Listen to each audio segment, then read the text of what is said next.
ইসলাম চায় মানুষের সামনে দোষটা বলো আর পেছনে গুণটা বলো। সামনে গুণ বললে সে পাম্পট্টি পেয়ে ভুলে যাবে, অহংকারী হয়ে যাবে। এই জন্য গুণটা বাহিরে বলো, অন্যজনের কাছে বলো, সে তার প্রতি ভালো ধারণা করবে, সামাজিক সম্প্রীতি তৈরি হবে।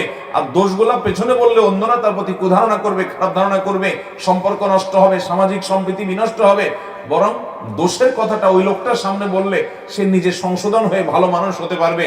এই জন্য ইসলাম বলে সামনে মানুষের দোষের কথাটাকে সুন্দরভাবে খুব বিনয়ের সাথে এমনভাবে উপস্থাপন করো যাতে তিনি রাগ না হন, তার ভুলটা তিনি বুঝতে পারেন, সেইভাবে তুমি চমৎকারভাবে তার সংশোধন করো। সামনে দোষটা সামনে বলো আর গুণটা পেছনে বলো।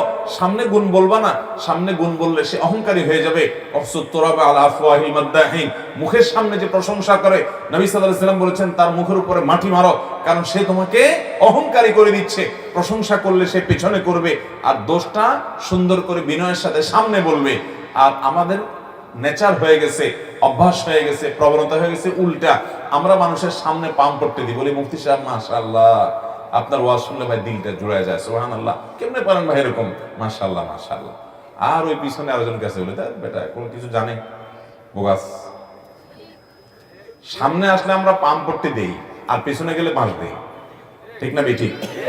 এটা কোনো মুসলমানের চরিত্র হতে, মনে রাখবেন।